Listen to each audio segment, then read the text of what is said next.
Namaste everybody, Foxy D here, alright, with a new video.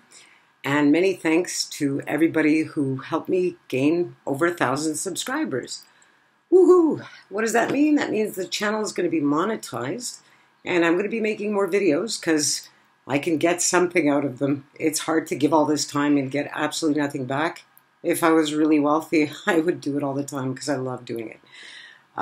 But here we go. So I'm going to start to do it. And if you want to click on an ad or two, do a kind girl a favor, that'd be pretty cool as well. But forget that for now. We'll move on. Here we go. Okay, so today's video is going to be on scapegoating and the similarities and differences between bullying and mobbing. Now, I've addressed this a few times, and people keep coming back with the same kind of ideas. Like, I've been stuck at stage 4 of a mobbing for years.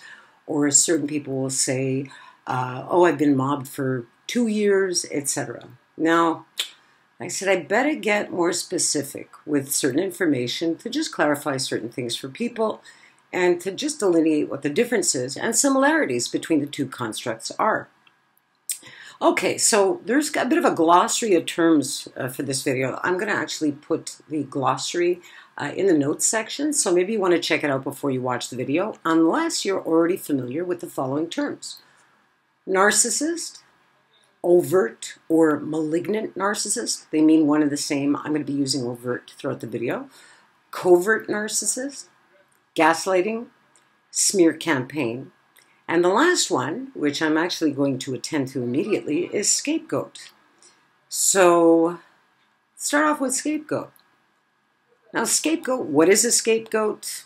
Well, from biblical times, across all kinds of cultures and religions, what would typically happen during times of, distress within a community particularly, is that they would take 2 goats. One was sacrificed to God, all right, and the other was sacrificed for Azazel. Now, in the Old Testament, Azazel was a name of a place, but in the book of Enoch, Azazel is actually the name of one of the fallen angels. So a fallen angel is essentially like a demon. So the scapegoating versus the martyr. Now, the goat for the Most High was the martyr. And in our society, you know, martyrs are loved and they're killed for their ideals and principles. But in this case, the martyr goat, if you will, was killed for God as a symbol of sacrifice. That goat is loved. Now, what happened to the other little goat? Well, the other goat had all the sins of the community placed upon him. And it was set forth, freed into the desert. Now, remember, you know, a goat really can't take care of himself, right? So set free into the desert with all the sins of the community. And the scapegoat was kind of despised, blamed, and projected upon. And when you think of it in terms of, say, the human faction, and when it comes to a person being scapegoated, the same thing applies. So the martyr is loved in our society, and the scapegoat is absolutely hated. So mobbing and bullying. Mobbing and bullying involves scapegoating another human being. Now I'm going to be referring to my notes, so please forgive the, I'm not rolling my eyes, I'm just looking at my notes. In any case, but we ask what would motivate anyone to do this to another human being? What are the similarities and differences between these two constructs? And how exactly does each construct work?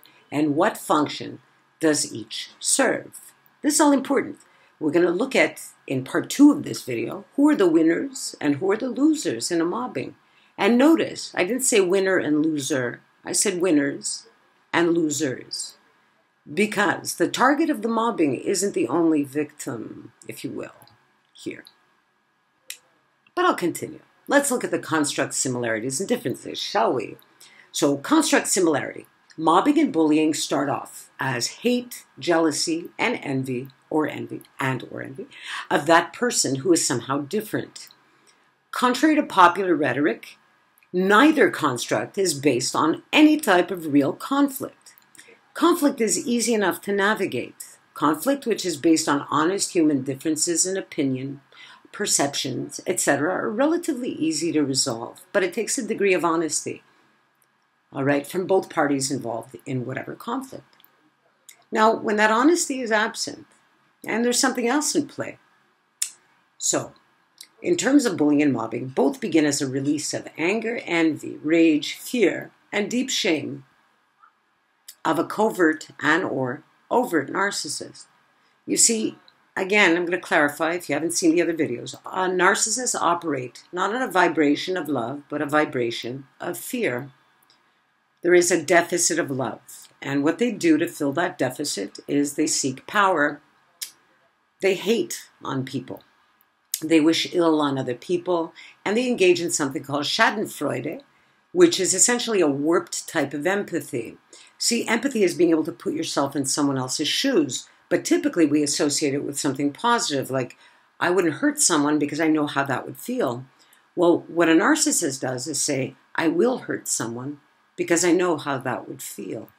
And to them, watching somebody go through very painful times is actually pleasurable. Now, the person, the narcissist that starts this can be anyone, including a colleague, an underling, manager, etc. Okay, but the differences between the two are quite interesting. So pay attention, folks. Here we go. Bullying. Difference between bullying and mobbing. Bullying may or may not involve gossip. Any bit of gossip. The instigator of bullying is typically an overt narcissist who needs to unleash their ugly, if you will. The target is typically someone who may or may not suffer from low self-esteem, is quiet, and is seen as an easy target, and is deemed by the narcissist as being incapable of defending themselves.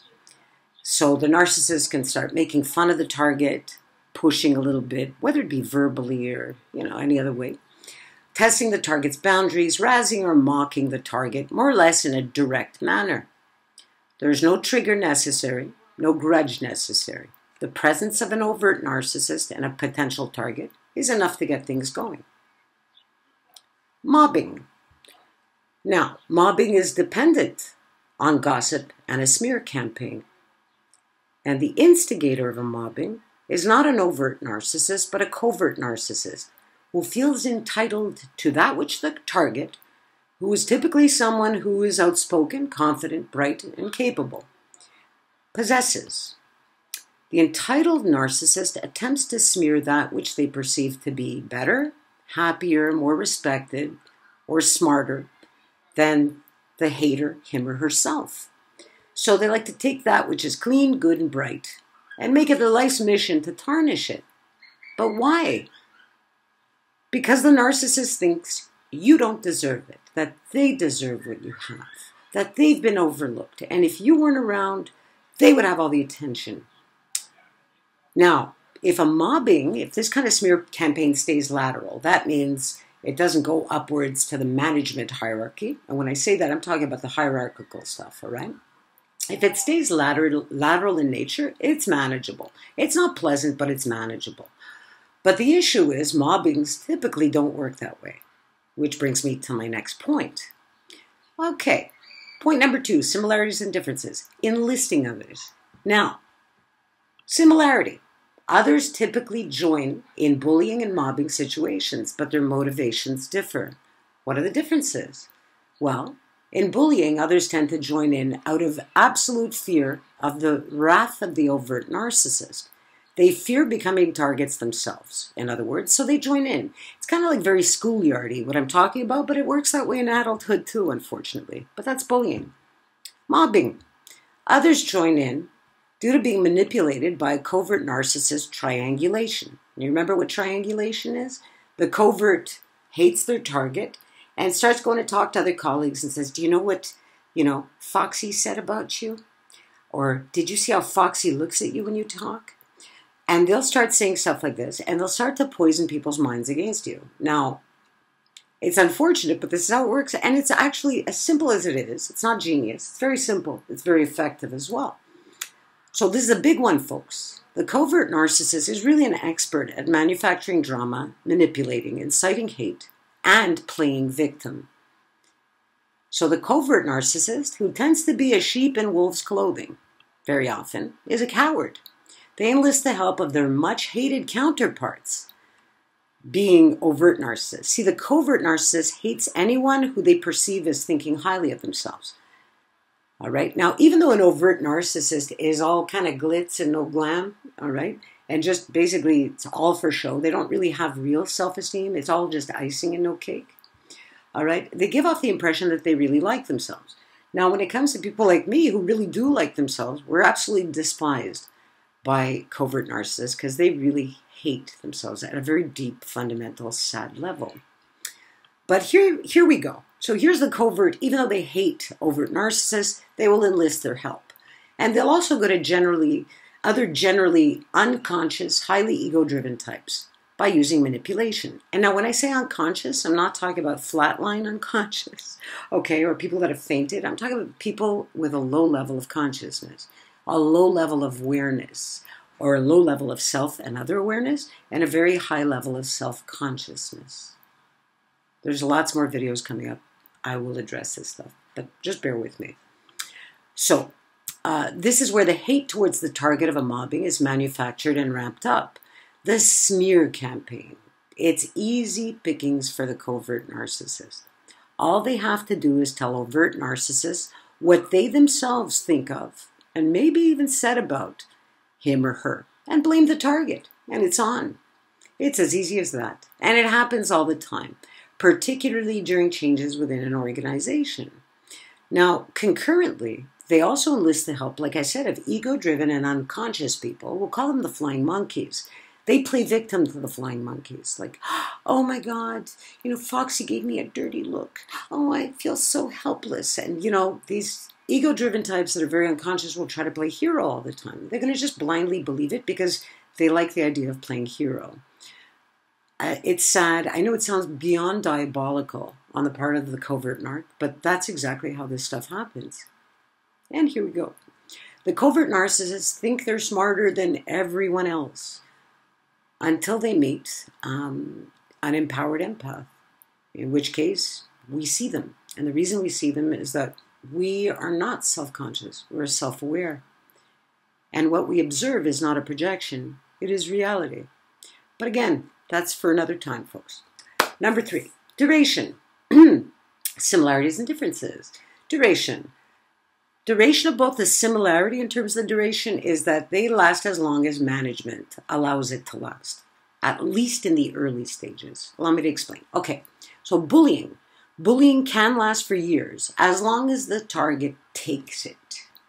The target who can take an appropriate stand or decides to put an end to the abuse by calling out the bully or defending themselves, this can sometimes be enough to set them free. A simple quote, "You're bullying me and I don't like it," may be enough to put an end to the situation. If the target doesn't feel comfortable taking a stand against the bully directly, effective management can help the target deal with bullies, or maybe even deal with the bullies themselves if the target is absolutely unable to do it, right? Now, typically, no narcissist or unconscious type likes to be called out on their bad behavior because that means they have to face themselves. Ooh, scary stuff. So they don't like being called out on their bad behavior by a person in a position of power or authority. These types of humans are by nature hierarchical, self-conscious, and very approval-based. They tend not to have their own moral code. They're the types of people who will adopt a moral code of whatever the organization says, or whatever their boss says, or whatever their religion says. They don't have an individual identity and an individual morality. So they think it's good as long as the authority says it's okay. But if the authority comes down on them, oh yes, they don't like being shamed like that. So given this fact, if they're confronted by a person in a position of authority or power, they may even apologize to the target of bullying when caught. And they're pretty easy to catch because there's nothing to, bullying is a pretty direct thing. All right. I'm not saying it's pleasant, but it's direct. It's a bit easier than mobbing. Mobbing is all this intrigue and stuff. In any case, so here, the difference. Mobbing, due to its very intense and nefarious nature, does not last years, but months at most. It's sort of like being thrown into the ring with a young Mike Tyson without ever having donned a pair of gloves. Now, why is this? Because a victim of a mobbing or the target of a mobbing isn't somebody who's brand new. It's somebody who's built a good reputation, has been there for, usually it's about after 2 years that mobbings begin. And that was my case as well. All right. So the person builds up a really, you have a decent reputation. You're a decent person. You do a good job. And next thing you know, from one day to the next, things start changing. And they're ever so subtle and bizarre. And again, with the gaslighting, it's like crazy making time. In any case, so you are completely blindsided, but the hate is real. You are enemy number one to a number of people, and you don't even know why. It is quite literally psychological warfare complete with gaslighting. Although management has the power to stop it during its initial stages, like I said, stages 1 and 2, which are to the casual observer a lot like bullying, they tend to be an actual party to the event. And that was my case all 3 times, and I believe that this is mostly the nature of mobbing, that management is involved. But I'll get back to this point in part 2 of this video, which will come at a later date. In any case, the inciters of the mobbing, covert narcissists, will never ever admit to what they have done. They will never ever apologize, even when faced with a high degree of truth. You see, covert narcissists are cowards who hide behind the victim label. In terms of the other ego-driven types, like the overt narcissists and other low-consciousness type flying monkeys, given that they are by nature hierarchical and self-conscious and approval-based, an apology would entail that they would have to admit to the fact that they've been actually duped by the covert narcissist. They've been manipulated into hating the target. Who wants to feel like an idiot? Nobody, right? Especially not them. They're very self-conscious, not self-aware. In any case, their egos won't allow them to do this. Their egos won't allow them to dig any deeper. They would prefer to live a lie, throw the responsibility onto the scapegoat's shoulders by saying things like, well, they deserved it. They did. But they have to live with the stain. They often know the truth, but they fear the truth, and they'll do anything in their power to hide from it. So, in any case, although you may be able to stave off the onslaught of a mobbing if caught early enough, but I've not really seen this, but theoretically perhaps, if management is involved, I'll say this, impossible. In such cases, irrespective as to whether or not the target takes a stand, the bottom line results are this. A, cower in your corner, take it, the mobbing will subside. All right, it will over time. It just is such an incredible amount of energy that it takes from the people, the mobbers, the flying monkeys, and especially on the target. It doesn't last forever. It will last for a time until you tap out, right? And you're not going to win the fight. All right, Tyson's winning. I'm sorry. Okay, so you're either going to tap out and say, I give, and you're going to be the forever to be bullied lamb or the quiet one. Really quiet, all right, and lose all of your agency and all of your self-respect, because you're going to be having to take abuse really for the rest of your career, or not ever being able to say anything, or people just dismissing anything you have to say. It's terrible, all right. Or B, you can stand up for yourself and get rewarded with people claiming to have been victimized by you. That was my case. Leave and become the scapegoat. C, get fired, get a good stain on your resume if you stay too long and you don't know when to call it quits or take a stand or, take it. You have to make a decision. So you wait too long and you're trying to fight your way through it, ain't going to win. You could get fired, get a stain on the resume, become the scapegoat anyhow. Or D, this is my favorite. Know what I'm saying to be true. And if you don't believe me, check out other resources, please. I invite you to. Tons of free stuff on the internet. Lots of books, whatever. Just don't spend too much money on some of these resources, but that's besides the point. Okay, a lot of free stuff. Know this as truth. Don't take any of it personally, and simply move on. If you're close enough to source, that is, if you're not a narcissist by nature and a seeker of truth, this is not the end, but the beginning, a turning point in your life. You're going to start to get your voice back.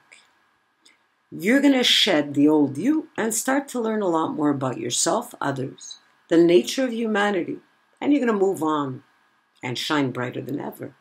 Let the stain fall where it may and become a hero to yourself. In any case, that's it for now. Foxy D signing off. I'll be back maybe in about a week with part 2 of this video.